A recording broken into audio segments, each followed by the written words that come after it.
Hello, everybody. My name is Michael Buchanan. Today I'll be talking about Chapter 7, Discover Your Strengths. And this chapter kind of reviews what it takes to build a strengths-based organization. And so what that means is an organization that utilizes everyone's strengths. And in turn, this provides very efficient and effective employees and people that are inspired to do a job.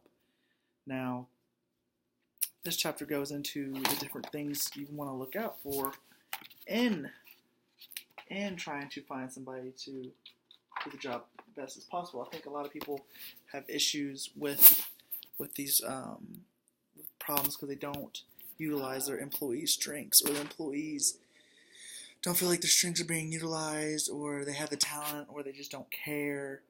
I think these people really should have a strength based where they help the company grow, and it talks a lot about these three different things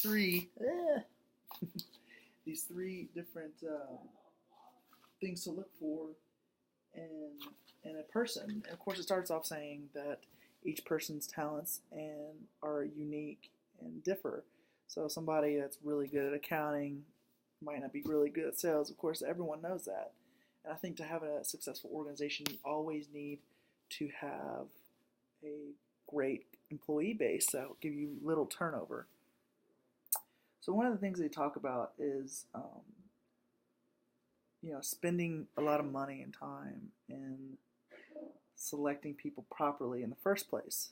So you want to get the right people in the position. You want to get people right there under your company, because I feel like if you don't, they're going to take advantage, and it doesn't really matter what you teach them. They're not going to do what you want them to do. So it talks about getting people in the right spot, and that's what you want from them. You want to be able to get the right people, and I think it's crucial to spend a good amount of money to find those people, because if you don't, it can really crush your company. With that being said, you should focus on performance by legislating outcomes.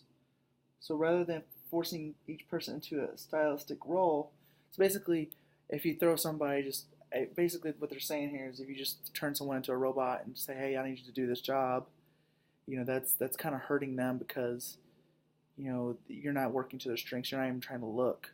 You're just saying, hey, do this job, and I need you to do it. And they won't do the job the best they can, because one, they might not care. Two, they might feel like they're not they're not even wanted. Three, they might be feeling like they're wasting their time because they're doing something that they think they're too good for. And so that's really important to mold people into their positions and get them into the right places to help them grow. It also talks about just because they're in a position, it doesn't mean they have to move up the corporate ladder super fast. You can help them grow in other ways, become more efficient at what they do, more efficient with who they communicate with, more efficient in really every single aspect. And the last one talks about training. Training. Now, training is important. I think it's extremely important to train people to the best of your ability and spend the most time you can with them. And let them make mistakes and let them mess up. Let them ask questions. Good questions, bad questions, doesn't matter. I think you should give people that time to ask those questions and to really help them get an understanding of what's going on, because if you don't, and they are going straight into a job, they don't know what's going on, they might not say anything. And all of a sudden you're behind, or you're reworking different things because this person didn't ask. And that's kind of on the person, but it's also on the company. And you're wasting money there, so you might as well spend the money and make sure that they are doing what they're supposed to do and they can do it. Because if you spend the money, then it's kind of like an investment, versus you don't spend the money and they mess up, it's a liability and you're losing money. So it talks about getting people trained up and prepared for what they're doing. And I think that's extremely crucial to having success in an organization, setting the boundaries. And I think you have to utilize the talent. You need to make sure you get them in the right position, because if you don't, no matter how talented they are, it's not going to work out.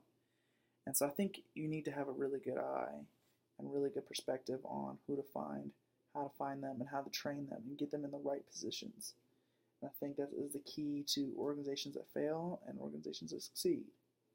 In conclusion, it's a really good chapter, and it gave me a lot of things to think about for my business and where I want to go as far as my organization. But I hope everybody enjoyed this video. Have a great night.